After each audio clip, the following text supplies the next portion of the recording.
Mercredi 14 septembre 2016, merci infiniment de nous rejoindre sur Chérifla TV pour cette nouvelle page d'information. Bonsoir et bienvenue. Nous parlons encore de la fête de Tabaski, la fête d'Aïd El-Kébir célébrée le lundi dernier. Et à cette occasion, Chérifla TV a décidé d'aller à la rencontre de quelques personnalités religieuses et politiques afin de leur donner la possibilité de présenter leurs meilleurs vœux de Sambé Sambé. Et nous commençons tout de suite par Monsieur Guindo, qui est le président de la commission d'attribution des logements sociaux. Bon, nous rendons d'abord grâce au bon Dieu qui, dans sa miséricorde, nous a permis de voir ces jours. À ce titre, j'adresse mes vœux les meilleurs à toutes les Maliennes, à tous les Maliens, ceux qui sont à l'extérieur aussi. Que Dieu le Tout-Puissant leur accorde sa miséricorde, sa protection, sa sainte prospérité et paix pour le pays surtout. Nous avons besoin vraiment de la stabilité dans ce pays. Un grand pays comme le Mali ne mérite pas tout ce qui est en train de se passer par-ci, par-là, des attaques, des mésententes. Que Dieu le Tout-Puissant nous éloigne de tout ça. Que Dieu le Tout-Puissant dans sa miséricorde amène la paix au Mali, la cohésion, l'entente, l'union nationale. Que toutes les Maliennes et tous les Maliens parlent le même langage dans l'intérêt et l'intérêt seulement de la nation. Et voilà ce que j'adresse à l'occasion de la fête de Tabaski. Et je n'oublierai pas aussi de souhaiter bonne et heureuse année au président de la République, en qui Dieu a confié la conduite de ce pays vers un avenir meilleur. On lui souhaite longue vie, santé, prospérité et succès dans l'exercice de ses fonctions aussi exaltantes. Je suis là pour vous souhaiter une bonne fête de Tabaski, que Dieu nous accorde la paix, sa miséricorde, et que le problème qu'on a dans ce pays aujourd'hui, que la paix de Dieu soit avec nous et que nos soldats tombés sur le champ, que leur âme repose en paix. Chers frères, chères sœurs maliens, c'est avec une grande joie et un réel plaisir que je m'adresse à vous à travers les antennes de Chérifla TV, que je salue au passage, pour vous souhaiter une très bonne fête de l'Aïd. J'implore le Tout-Puissant Allah qu'il sauve ces pays-là, qu'il accepte tout ce qu'on a comme vœu, de santé, de bonheur, de prospérité dans nos entreprises, dans tous les pays. Et j'ai prie le bon Dieu qu'il unisse ces pays-là, qu'il fasse que les fils de ces pays puissent parler d'une même voix, que ces pays avancent et qu'il nous protège contre nos ennemis. Une bénédiction envers nos soldats, nos vaillants soldats qui sont dans le front, qu'Allah les facilite leurs tâches, qu'il les accorde la victoire contre les ennemis.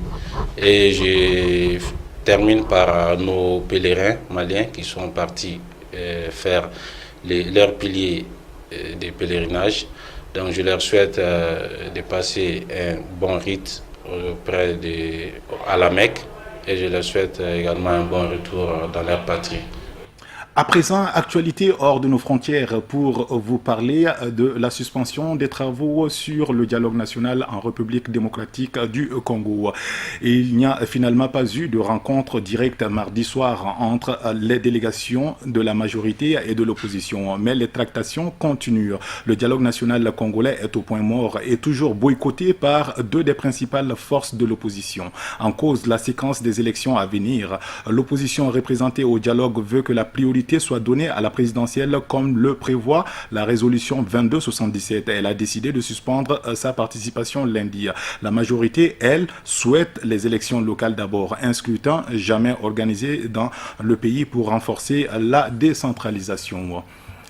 Après la République démocratique du Congo, direction le Gabon pour vous dire que le compte à rebours est enclenché. Les 9 magistrats de la Cour constitutionnelle ont jusqu'au 23 septembre pour instruire et trancher sur les recours déposés par l'opposition suite à la réélection contestée d'Ali Bongo. La confrontation des procès-verbaux de la province du Haut-Togo où Ali Bongo a obtenu 95% des voix sera décisive.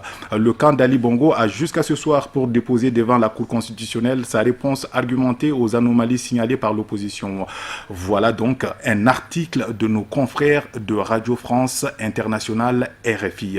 Par ailleurs, signalons que le pays durement touché par cette crise post-électorale s'ouvre à nouveau au monde via Internet et les réseaux sociaux qui reprennent du service progressivement. Les médias gabonais déplorent beaucoup ces désagréments et estiment que leur pays doit rester un état de droit et de liberté de la presse. Au lendemain du scrutin présidentiel du 27 août 2016, la qualité de la connexion Internet s'était progressivement dégradée et relevait l'ONG Internet sans frontières. Les communications téléphoniques internes étaient aussi très limitées. L'Internet a été progressivement rétabli en milieu de la semaine dernière à Libreville. Après une coupure totale de 5 jours depuis l'annonce des résultats, l'accès aux réseaux sociaux a également suivi après le blackout des jours précédents. L'opposant Jean Ping a même pu publier sur son site web et des réseaux sociaux un communiqué par lequel il appelle les Gabonais à la mobilisation.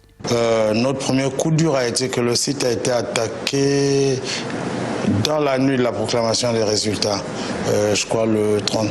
Le 29 au matin, on est arrivé, le site avait été attaqué. Je crois qu'après la présidentielle, ça va se calmer un peu. Et après, on va redevenir libre comme avant, avec une presse qui est parfois très dure envers le pouvoir, qui laisse faire, faut dire. On peut supputer sur des éventuels mobiles de ces violences inexpliquées. On pourrait, à première approche, mettre en cause l'équilibre de l'information. L'équilibre de l'information, c'est-à-dire la diffusion d'informations partisanes qui pourrait fâcher donc les partisans d'un camp ou d'un autre, et la nature de ce traitement qui est soupçonné comme principal mobile de ces violences pourrait à notre avis être à l'origine. Toutefois, plusieurs médias sont encore fermés. Il s'agit notamment des 2 chaînes RTN et Télé+, attaquées lors des émeutes de la semaine qui a suivi la proclamation des résultats donnant à Ali Bongo vainqueur. La chaîne RTN ne peut d'ailleurs plus se connecter au satellite car le câble permettant la réception du signal a été sectionné. En ce moment, tout revient petit à petit, mais en ce qui concerne le journal, sinon le service que je dirige, tous les reporters sont présents, les journalistes vont sur le terrain comme d'habitude, malgré le peu de véhicules qui nous restent en fait avec. Le droit d'être informé est un droit inaliénable et un droit universel. Mais aujourd'hui, vous êtes ici, vous constatez que nous ne pouvons pas nous exprimer. Voilà, l'actualité gabonaise et la transition est toute trouvée pour vous livrer ce qui fait l'essentiel de l'actualité africaine en bref et en images, et le commentaire est signé Khadija Kité.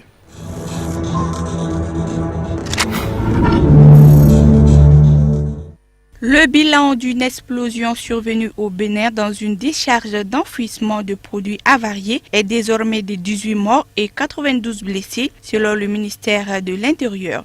Près de 5 jours après la catastrophe, les questions et l'indignation demeurent. Les défenseurs de consommateurs du Bénin, qui qualifient le drame de crime contre le consommateur, exigent de l'État que les responsabilités soient situées, estimant que de nombreuses failles ont été constatées dans le cordon sécuritaire. Même si le ministre béninois de l'Intérieur a promis de prendre davantage de mesures pour éviter ce genre d'accident à l'avenir, pour le président de la LDCB, il urge avant tout que l'État ouvre une enquête dans laquelle les présumés responsables viendront s'expliquer. Si jamais cette procédure n'était pas engagée par les autorités béninoises, Robin Akrambessi envisage de saisir la justice pour mise en danger de la sécurité du consommateur.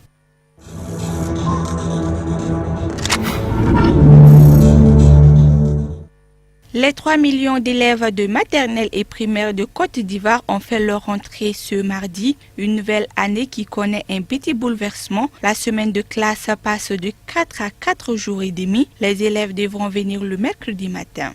Une réforme indispensable selon les autorités pour rattraper le retard que connaît le pays, mais à laquelle les principaux syndicats de professeurs restent opposés. Dans certains établissements d'Abidjan, des professeurs sont venus interrompre les cours pour protester contre cette réforme de l'État. Malgré les manifestations de professeurs, les autorités sont restées intransigeantes. La performance du système éducatif ivoirien est un enjeu de taille pour le pays. Le nombre d'heures de cours en Côte d'Ivoire reste inférieur à la moyenne en Afrique de l'Ouest.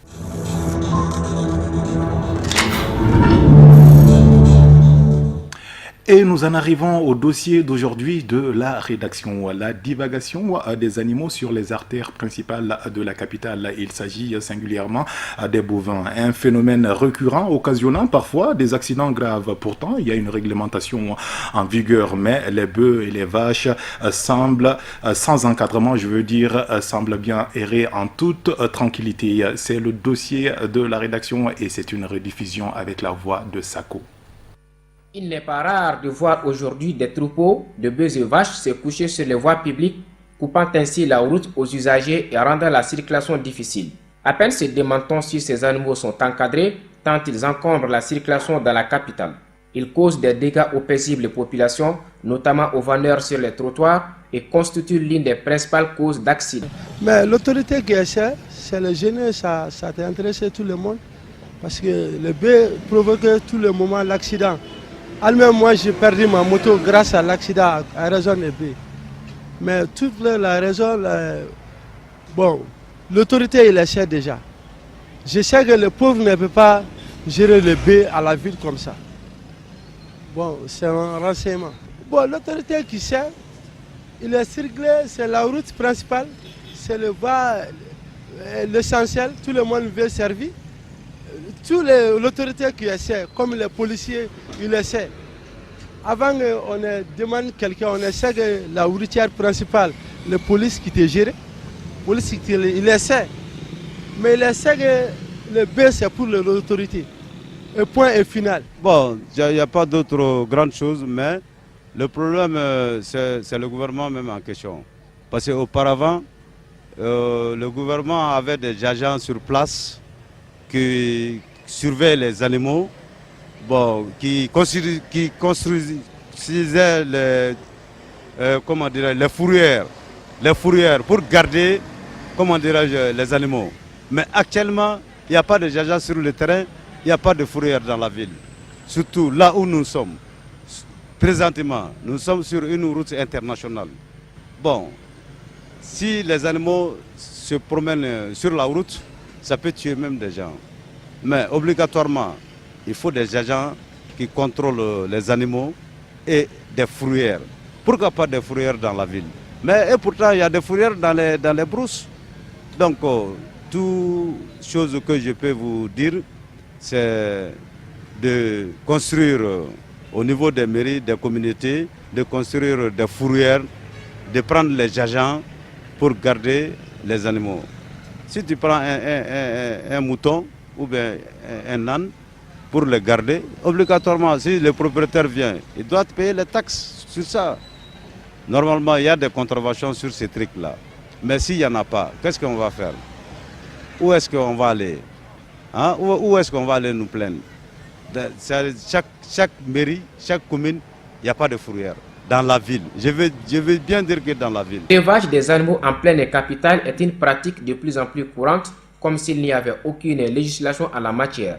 À en croire certains citoyens, ces animaux qui divaguent à longueur de journée appartiendraient à des personnes qui se croiraient être au-dessus de la loi, alors que nul n'est au-dessus de la loi. Quand même, moi je pense qu'il faut la restauration de l'État, c'est-à-dire faire les choses là où ça doit être fait. Imaginez, l'élevage, ce n'est pas dans la ville. L'élevage, dans le temps, c'était dans les brousses. Même si vous faites si on doit faire l'élevage en ville, on doit essayer de cadrer. Cadrer, c'est-à-dire, imaginez la divagation des animaux comme ça. C'est des sources d'accidents. Même les animaux sont mal entretenus et c'est des viandes qui ne seront pas de qualité. Il y a l'insalubrité aussi. Imaginez les déchets qu'ils implantent dans la ville. Il y a l'insalubrité qui est là. Il y a tout un tas de problèmes qui est là. Donc l'État, moi je voudrais assez que l'État soit l'État. C'est-à-dire il faut qu'il soit autoritaire. On dit que la divulgation des animaux est formellement interdite dans la ville de Bamako. Il faut que l'État prenne des dispositions contre ce phénomène qui devient de plus en plus récurrent. Donc voici ce message que moi je lance. Un, d'abord aux éleveurs. Premièrement d'abord à l'État. Deuxièmement aux éleveurs. Il faut faire l'élevage là où ça doit être fait. Voilà, ça c'est mon cri de cœur.